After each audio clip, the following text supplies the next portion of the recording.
Let me tell you about the day I realized something that changed everything. I was sitting in traffic, late for an important meeting, watching my stress levels climb with every red light. And then it hit me. What if none of this mattered quite the way I thought it did? What if we've all been playing a game, but we forgot we were playing? Think back to when you were 7 years old. You'd wake up on a Saturday morning and decide you were a space explorer. For the next 3 hours, your living room was a spaceship, the couch was mission control, and that cardboard box?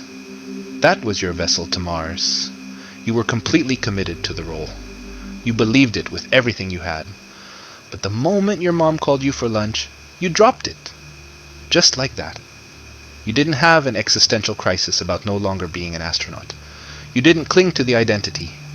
You just moved on to the next thing. Somewhere between childhood and adulthood, we forgot how to do that. We became what I call method actors in the theater of our own lives. We got so absorbed in our roles that we started believing we actually are them. The stressed employee, the overwhelmed parent, the person who always struggles with money, the one who can never catch a break. We took on these characters and then forgot they were characters at all. And when you forget you're playing a role, the game becomes a prison. Now, before you click away thinking this is just another motivational speech, stay with me. Because what I'm about to share isn't about positive thinking or manifesting your dreams. It's about understanding the fundamental nature of this experience we call life. And once you see it, you can't unsee it. Here's the first thing you need to understand. You are not who you think you are. The person you call by your name, with your specific history, your particular set of worries and dreams, that's just your character in the game. It's a role you're playing so convincingly that you've fooled yourself. But who is the real you? The real you is the one watching all of this unfold. You're the awareness that notices thoughts, feelings, and sensations. You're not the anxious thought. You're the space in which that thought appears. Think about it. Right now, you're watching this video. But there's also a part of you that's aware you're watching, that's observing your reactions, that's noticing whether you agree or disagree with what I'm saying. That awareness, that's the real player. Everything else is just the costume you're wearing. Once you see this, truly see it, the entire game changes. You realize you've been like an actor who got so lost in playing a tragic role that he forgot he could take off the costume and go home. You've been carrying the weight of your character's problems as if they were the only reality, when in truth, you can step back at any moment and remember you're playing. Here's where it gets even more interesting. The game has no winning condition. We've been taught to think of life as a journey with a destination. Graduate high school, go to college, get the career, find the partner, buy the house, save for retirement. We're always rushing towards some future moment when we'll finally arrive, when we'll finally be happy, when we'll finally be enough. But life isn't a journey to a destination. It's more like music or dancing. You don't dance to reach a particular spot on the floor. You don't listen to a symphony just to hear the final note. The entire point is the experience itself, the movement, the flowing, the being. Yet most of us are racing through our lives like we're trying to get somewhere else. We rush through childhood to reach adulthood. We hurry through our 20s to get established. We work frantically through our middle years to reach retirement. And then we sit there wondering where it all went. We were so busy trying to arrive that we missed the only place we ever actually were, which is here, right now, in this moment. The game is always happening now. Not in some future moment when things will be better. Not in some past moment when things were easier. Right now. This is the only time the game is actually being played. Most of us are like people at a concert who spend the entire show reading the program notes, trying to figure out what's coming next, instead of actually listening to the music that's playing. Now here's something that might sound strange, but stick with me. The game is rigged in your favor. How? Because you can't actually lose. No matter what happens to you, no matter what role you find yourself playing, you are not just your character. You're You are the entire game itself. Think about when you have a dream. You might be running from something terrifying. Your heart is pounding. The fear feels completely real. But when you wake up, you realize something profound. You were both the person being chased and the thing doing the chasing. You were the entire dream, both the hero and the villain. The landscape and the story, all of it was you. The same is true in waking life. Every person who irritates you, every situation that challenges you, they're all appearing in your awareness. They're all part of your experience. In a very real sense, the entire universe as you know it is happening inside your consciousness. You're not a small separate being struggling in a hostile world. You're the world experiencing itself through the lens of what you call you. This isn't mystical nonsense. It's direct observation. Everything you've ever experienced has happened in your awareness. Every sound, every sight, every thought, every feeling. All of it has appeared to you, in you, as you.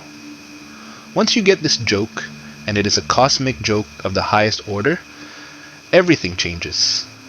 When someone criticizes you, instead of getting defensive, you might think, "Oh, interesting. The universe is playing the role of the critic right now. What can I learn from this performance?" When you face a difficult situation, instead of asking, "Why is this happening to me?" you might ask, "Why am I creating this challenge for myself? What am I trying to learn?" Because if you are the entire game, then you're not the victim of circumstances. You are circumstances appearing to yourself to make the game interesting. Now let me be clear about something. This doesn't mean you become passive or indifferent. Quite the opposite. When you know you're playing a game, you can play it with tremendous skill and enthusiasm. You can care deeply about your moves, while not being destroyed if they don't work out perfectly. You can love fully, while not being devastated if that love isn't returned. You can work passionately, while not being crushed if your efforts don't immediately succeed. The secret is playing with what I call a light touch. It's like being a jazz musician. You know the basic structure of the song, but you're always ready to improvise. You respond to what the other musicians are doing. You don't try to force the music into some rigid pattern. You flow with it. You dance with it. Most people approach life like they're playing classical music with a very strict conductor standing over them. Every note must be exactly as written. There's no room for spontaneity, no space for creativity. But life is jazz. The basic rhythm is there. Birth, growth, challenges, changes, eventually death.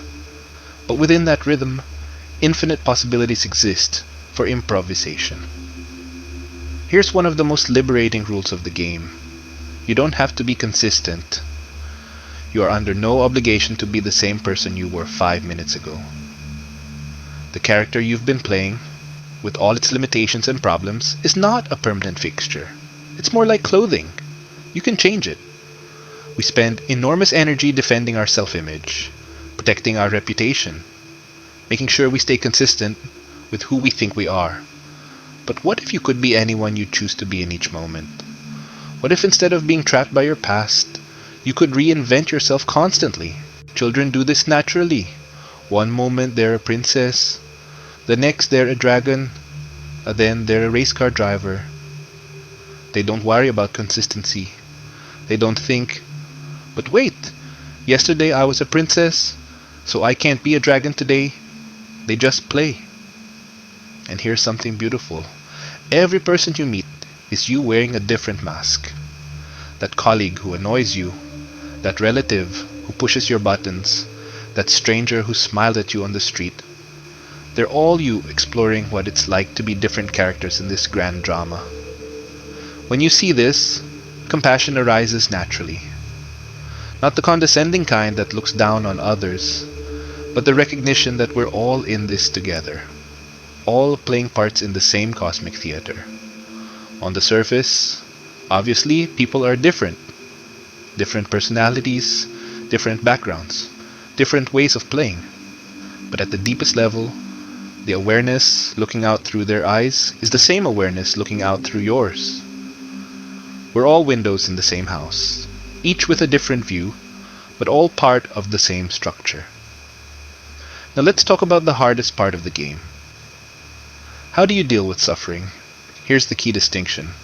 Suffering is not the same as pain. Pain is natural, inevitable. If you stub your toe, it hurts. If someone you love dies, you grieve. These are simply part of the human experience. But suffering, that's different. Suffering is the story we tell ourselves about the pain. It's the resistance to what's happening. The demand that life be different than it is. Pain says this hurts. Suffering says this shouldn't be happening. It's unfair. It means something terrible about me. When you understand this distinction, you can learn to experience pain without adding layers of suffering. You can feel sadness without the story that you should be happy. You can face challenges without the narrative that you're a victim. You can encounter setbacks without the drama that your life is ruined. Think of it like weather. Sometimes it rains, sometimes it shines. The sky doesn't resist the rain or cling to the sunshine. It simply allows whatever weather is happening to happen. You can approach your inner weather the same way. Sometimes joyful, sometimes sad, sometimes confused, sometimes clear. None of these states are permanent. They're all just passing weather in the space of consciousness. Here's another game rule that can save you enormous energy. You don't have to have an opinion about everything. You don't have to judge every experience as good or bad, right or wrong. Sometimes, you can simply say how interesting and leave it at that. We've been trained to constantly evaluate, always deciding whether we like or dislike what's happening. But this constant judging is exhausting.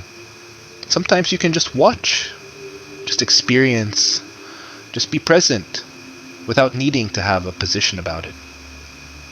Master players learn to hold their opinions lightly. They might have preferences, but they don't cling to them. They can enjoy their favorite food without being upset when it's not available. They can appreciate good weather without complaining about the rain. And they embrace uncertainty. They understand that the moment you think you have it all figured out, life will throw you a curveball. The moment you get comfortable with your role, circumstances will invite you to play a different part. Instead of resisting these surprises, you can learn to welcome them. They keep the game interesting. Imagine playing chess where your opponent always made the same moves. Or watching a movie where you knew exactly what would happen next. How boring would that be? The surprises, the plot twists, the unexpected turns. These are what make life an adventure, rather than a tedious routine. Here's another liberating discovery. There are no real mistakes in this game. Only experiences. What you call failures are just experiments that didn't work out as expected. What you call successes are experiments that exceeded your expectations. They're all just data points in the grand experiment of being human. A child learning to walk doesn't call it failure when they fall down. They just get back up and try again. But we adults have lost that playfulness. We think we should be able to do everything perfectly on the first try. We turn every stumble into evidence that we're somehow deficient. What if you could approach your whole life with the same attitude that child has toward learning to walk? What if every mistake was just information? Every failure just feedback? How much lighter would you feel? The best players in this game often appear to be playing the least. They move through life with effortless ease. Not because they don't care, but because they've learned to work with the natural flow rather than against it. It's like the difference between swimming upstream and floating downstream. Both require skill, but one is exhausting while the other is energizing. When you understand the currents of life, you can accomplish much more with much less effort. This doesn't mean being lazy or passive. It means being intelligent about when to act and when to wait, when to push and when to yield. Like water flowing around rocks in a stream. Water doesn't fight the rock. It simply flows around it. And in doing so, gradually, it wears the rock away. Another crucial skill is learning to play multiple roles simultaneously without getting confused. You're a parent, a professional, a friend, a student, a teacher. Each role has its own requirements, its own way of being. The skillful player moves fluidly between these roles without losing their center. Most people make the mistake of trying to be the same person in every situation. They think authenticity means never changing. But real authenticity is being appropriate to each moment, each relationship, each context. Now here's where the game becomes truly magical. The rules are not fixed. Most games have rigid rules that everyone must follow. But the game of life is more like collaborative improvisation, where the rules evolve as you play. Your choices, your attitudes, your ways of being actually influence how the game unfolds for you. If you approach life with fear and suspicion, you tend to encounter situations that confirm your fears. If you approach it with curiosity and openness, you tend to find opportunities. If you play the role of victim, you'll find plenty of people willing to play villain. If you play the role of creator, you'll discover your own capacity for bringing new things into being. This isn't just positive thinking. It's recognition that consciousness is not passive. Your awareness, your attention, your choices are active ingredients in the unfolding of your experience. And here's one of the most beautiful aspects. Everyone gets to win. But not in the way we usually think of winning. The usual idea involves someone else losing, but in this cosmic game, your victory doesn't require anyone else's defeat. When you're truly happy, you don't make others miserable. You inspire them. When you're genuinely peaceful, you don't create conflict. You help others discover their own peace. When you're authentically yourself, you don't diminish others. You encourage them to be themselves too. This is why the masters, the really skillful players, often seem to be playing an entirely different game. They're not competing. They're not trying to prove anything. They're simply playing for the pure joy of playing. And somehow everyone around them starts playing better too. Let me share one final rule, perhaps the most important one. The game never actually ends. What we call death is just changing costumes, changing roles, changing scenery. The player, the real you, the awareness that's been watching this whole performance, that continues. When you truly understand this, it changes everything. You stop being so desperate to cling to your current role. You stop being so terrified of change. You realize that you're not just playing in the game. You are the game playing itself, exploring infinite possibilities through countless characters and stories. So here we are. The next time you find yourself taking life too seriously, remember what we've talked about today. You are not a struggling individual trying to survive in a hostile universe. You are the universe itself, playing at being an individual, exploring what it's like to apparently struggle, apparently succeed, apparently fail, apparently win. It's all play, it's all dancing, it's all music, and you are both the composer and the song, the dancer and the dance. Play skillfully, play joyfully, play with that light touch that comes from knowing it's all one magnificent cosmic game. And remember, in this game, everyone gets to be the winner because everyone is you, and you are everyone. The game never ends. It only changes form. And what a delightful game it is.